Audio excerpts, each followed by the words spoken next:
गीता बुक्कल की बात में वो बात नहीं जनता की समझ में आती। जब उनका कोई बड़ा नेता बयान देगा तो समझ में आती है।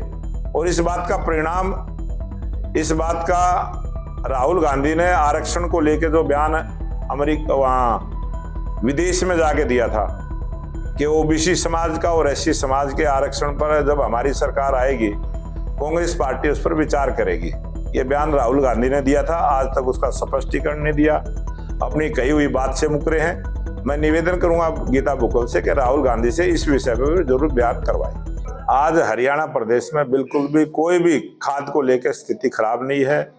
आज आप किसी भी दुकान पर जाएंगे खाद उपलब्ध मिलेगा। कई जगह जो सोसाइटियां थी, कोऑपरेटिव सोसाइटियों में खाद उपलब्ध नहीं था, 7 तारीख के बाद जब जब भी रैक लगा है सभी सोसाइटियों में खाद उपलब्ध करवाया है। और आज किसी भी प्रकार की समस्या किसान को खाद के लेकर नहीं है। ये कुछ विपक्ष के लोगों ने, कांग्रेस के लोगों ने जरूर इसको मुद्दा बनाने का प्रयास किया, क्योंकि चुनाव हार गए थे, उनको हार अपनी पची नहीं। उस हार से उबरने के लिए उन्होंने खाद का सहारा लिया, वो झूठा प्रचार था। और 1-2 दिन की जो ढील हुई थी वो खाद की पूर्ति कर दी गई है। हर जिले में आज खाद उपलब्ध है। लेकिन फील्ड में कहीं ना कहीं जाके देखा जाना चाहिए, वास्तविकता है ये। वास्तविकता भले ही आप ये कह रहे हो कि विपक्ष मुद्दा, हम आज पूरी वास्तविक, आज मैं आपके साथ या मीटिंग में हूँ, आप किसी भी बाजार में आप चलिए, आप दुकान को चिन्हित करिए, यहीं से मैं आपके साथ चलूंगा, खाद आपको उपलब्ध मिलेगा। लेकिन दुकानदार जिनको जो उनसे बीज और दवाइयां ले रहे हैं, हाँ, ये शिकायत जरूर आई थी कि कुछ दुकानदार खाद की आड़ में कुछ अपने दवाइयां और बीज बेचने के प्रयास में है।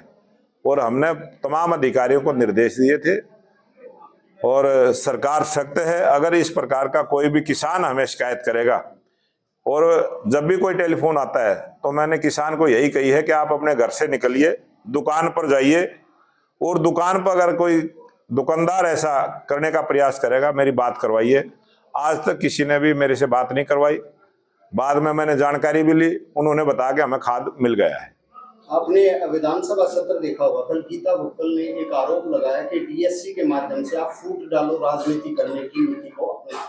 ये मैं आपके माध्यम से निवेदन करूंगा कि जो भी कांग्रेस के नेता हैं, गीता बुक्कल की किस प्रकार से वो बयानबाजी करती है, क्या उसकी विचारधारा है, मैं उस पर कोई टिप्पणी नहीं करना चाहूंगा। लेकिन गीता बुक्कल से ये जरूर निवेदन करूंगा कि कमजोर को अपने हिस्से से कुछ ना कुछ देना चाहिए। अगर वो डीएससी समाज को जो उस सुविधा से वंचित था, सरकार ने उसकी व्यवस्था की है, तो बड़े को छोटे का ध्यान रखना चाहिए। और गीता बुक्कल से निवेदन करूंगा कि वो समझाएं, अपना भी हिस्सा कुछ उनको दे ताकि वो बराबरी पा के खड़े हो जाएं। और गीता बुक्कल से दूसरा निवेदन ये करूंगा कि अपने बड़े नेता से बयान दिलवाए, राहुल गांधी से बयान दिलवाए, अपने जो उनके नेता प्रदेश में है भूपेंद्र हुड्डा से बयान दिलवाए। गीता बुक्कल की बात में वो बात नहीं जनता की समझ में आती। जब उनका कोई बड़ा नेता बयान देगा तो समझ में आती है। और इस बात का परिणाम, इस बात का राहुल गांधी ने आरक्षण को लेकर जो बयान अमेरिका वहाँ विदेश में जाके दिया था कि ओबीसी समाज का और एससी समाज के आरक्षण पर जब हमारी सरकार आएगी कांग्रेस पार्टी उस पर विचार करेगी, ये बयान राहुल गांधी ने दिया था। आज तक उसका स्पष्टीकरण नहीं दिया, अपनी कही हुई बात से मुकरे हैं। मैं निवेदन करूंगा गीता बुक्कल से कि राहुल गांधी से इस विषय पर जरूर बयान करवाएं। हमसे जुड़े रहने के लिए हमारे YouTube चैनल को सब्सक्राइब करें और नई वीडियो की नोटिफिकेशन के लिए बेल आइकॉन को दबाएं। अगर आप ये वीडियो Facebook पर देख रहे हैं तो लाइक जरूर करें और ज्यादा से ज्यादा शेयर करें। धन्यवाद।